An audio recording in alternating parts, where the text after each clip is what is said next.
Hi, I'm Jenny Grimm with the Momtastics, and we're here in Annapolis, Maryland at Embassy Eyecare with optometrist Dr. George Shields to talk about pediatric vision care. Hi, Dr. Shields. Hi there, how are you? Good, how are you? I'm good. Very excited to be here. I'm glad to have you. What age should we have our children see you for the first time? They definitely should be seen by at least age 1 for their first eye exam. Thereafter, you want to have them seen at around age 3, and then at 5. And then thereafter, there are differences of opinion. I prefer to see patients every year thereafter, at least until they're age 18. Now, how does the eye exam work for kids that are that young that can't read the letters on an eye chart? That's a good question. Most parents say, I didn't bring my child in for an eye exam because I knew they didn't know the letters yet, so I had to wait till they were age 5. But there are different ways. Children are naturally, when they're born, especially infants, are attracted to contrast. So we use different gradient bars where we'll have black and white contrast bars, and the eye is naturally attracted to the chart with contrast. And so we'll show them one side that has gray and one side that has big black and white bars, and the eye naturally will want to look towards the black and white bars. We will then get smaller and smaller as far as the different gradient bars. So we start with real big, wide black and white bars, and like clockwork, each and every time they look, when you show them that chart, their eyes fixate not at the bland gray chart, they look right at the black and white bars. We get smaller and smaller, and by doing so, we're able to figure out what their acuity is.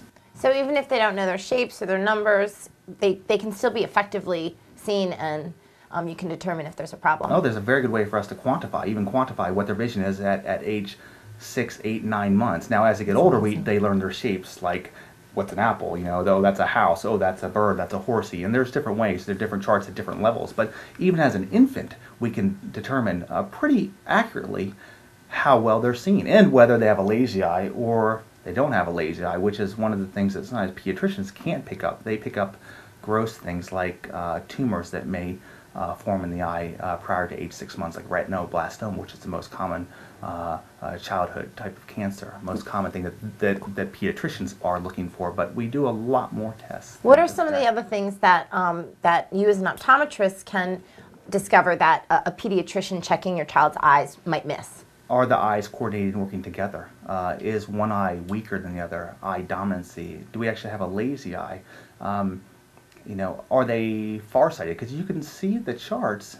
A child may be able to read the charts, the 20/20 charts, both far away and up close if they're farsighted. But it may just be that they're focusing excessively. So they may have a high prescription. The pediatrician may not even be aware that they have a high prescription, but that could adversely affect how they perform at work, school. Yeah, what are some of the signs that my child may be experiencing problem with their eyes? Some common things that the parents sometimes will dismiss are they blinking excessively? Do they wink? Do they look from odd angles? Are they rubbing their eyes? Are they getting headaches? Do they have an aversion to looking at books when you're trying to read to them? Do they have a lack of concentration levels? Say that we bring our child to you and you determine that there is a problem and that glasses are necessary. What's something that we want to look for when picking out lenses for kids? Well, with respect to glasses, you want something that's lightweight, something that's durable. Spring hinges are important for glasses because the kids are kids, and they're going to be rough and tough, and they don't always pay attention to all the details. Ones that have flexible beta titanium, which is a hypoallergenic material. Some people are allergic to some of the metals.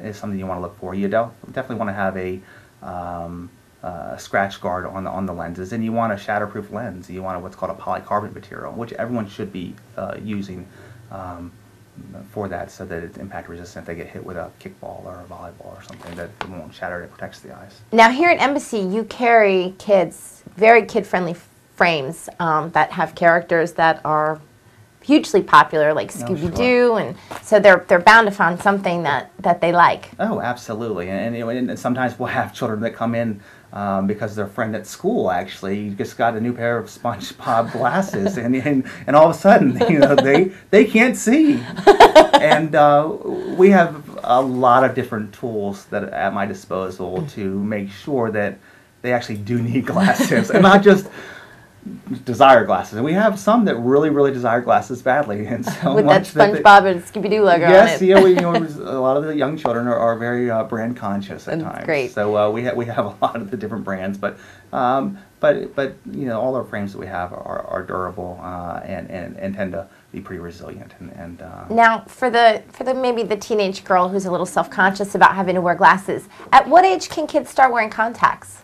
It was considered at around 12 for girls and 13, 14, or 15 for boys in years past when I was going to school.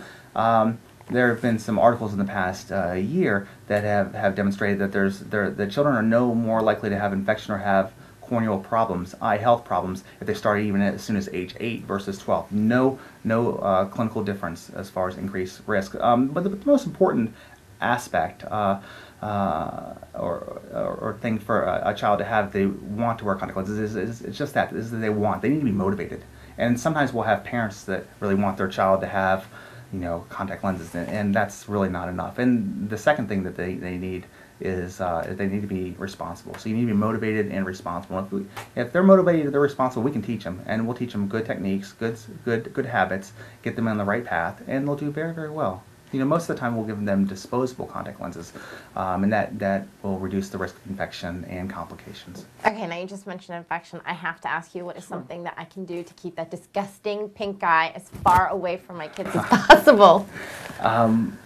Clean the toys and wash your children's hands. Purell is great, but kids touch everything. They touch everything, and you know they're scratching underneath their arm, and then they're rubbing their eye, and that's just kids. And so you try to keep them their hands as clean as possible. That's really one of the best things that you can do. The single best thing is to wash their hands, and then also wash things around them. Great. Well, this is wonderful information. Dr. Shields, thank you so much for spending time with us today.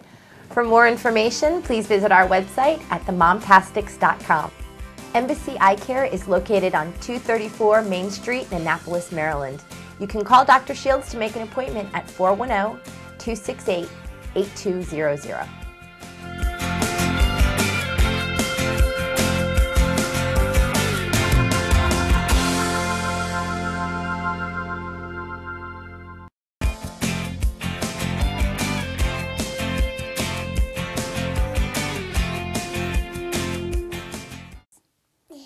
One of our favorite Momtastic must-haves are the potty mitts. These are great. You just slip them right on your child's hand before they go into that icky, disgusting public bathroom, which are particularly problematic at soccer games and the porta-johnies. So they're inevitably going to hold that toilet seat. This way, their hands are covered. You just take them off when they're done, drop them in the trash can, and you're done. For these and more tips, log on to our website at themomtastics.com.